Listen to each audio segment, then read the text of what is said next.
I'm gonna show to you the chess game between Nurgyul Salimova and Humpy Koneru in FIDE Candidates 2024, round number 4. Correct my pronunciation if I'm wrong. Okay, so let's begin on round number 4. Let's begin on D4, knight F6, C4, E6, knight F3, D5, G3, bishop E7, and then bishop G2. This is Catalan close, okay? Catalan close, and then knight E4, and then castle's king 4, and then castle's king side, and then F5, B3, and then knight C6, bishop A3. Wow. Oh, bishop F6, E3, H5, rook F D2, and then H4, knight takes E4, and then D takes E4, and then knight C3,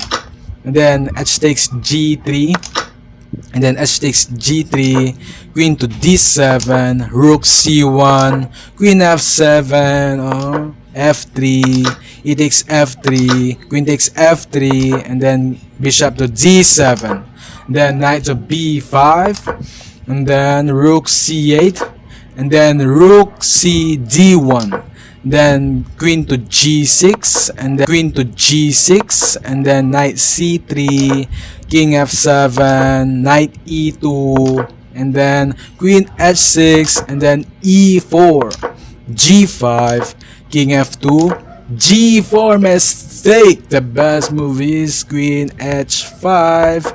Okay, queen H5 and rook C D8. That is the best move, my fellow chessers. So let's continue on G4, queen C3, queen C3, queen C3, and then F takes E4, and then king E1. Mistake. The best move is king. What's the best move? The best move is bishop to E4. Bishop to E4. That is the best move. So let's continue on king to E1, and then king to G7. King to G7. Mistake. The best move is king to G8. Okay, king to G8. So let's continue. King to G7. Bishop takes E4. What? Mistake. Mistake. The best move is bishop C1. Attack the queen on H6. Okay, queen on H6. So let's continue on bishop takes E4. Then queen to G5. Mistake again. Wow, mistake. The best move is king to G8 again. Okay, let's continue on.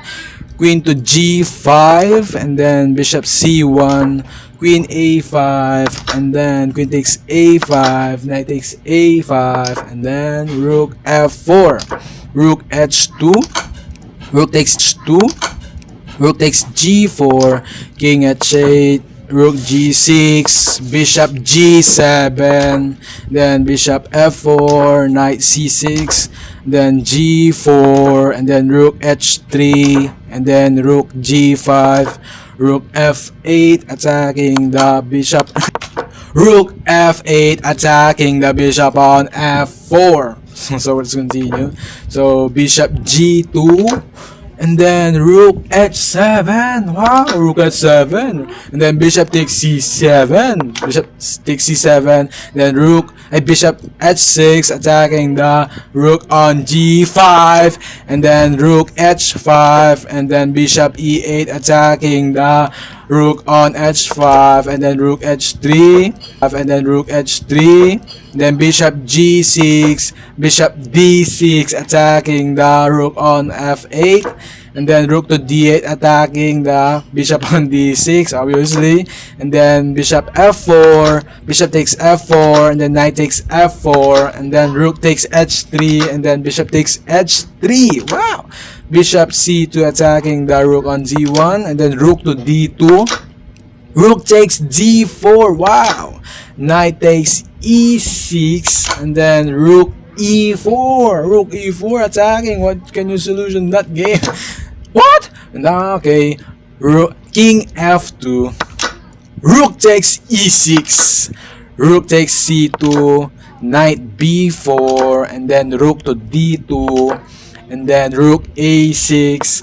And then A4, and then A4, and then rook B6, and then A5, rook to f6, rook f6, check, king g3, b6, and then rook d7, b takes a5, and then rook takes a7, and then knight c6, g5, and then rook to g6, then rook a8, and then king to g7, and then king f4, and then knight to d4, rook takes a5, and then knight takes b3, rook a7 check, and then king f8, and then king g2, and then rook b6, and then bishop d4, and then knight c5, and then king f5, rook b1, and then g6, rook f1 check, and then king e1 check, and then king e5, rook g1, threatening the pawn on g6, and then rook f7. Black resign the game. Why? As you can see, have a this pawn is ready to promote. So let's continue. If king e8, and then g7 only, as you can see, promotion is unstoppable. Or if you take this, you have a one only knight. As you can see, the board they have a 2 knight and rook, and white have a pawn, rook, and bishop, and 2 pawns. Okay, 2 pawns.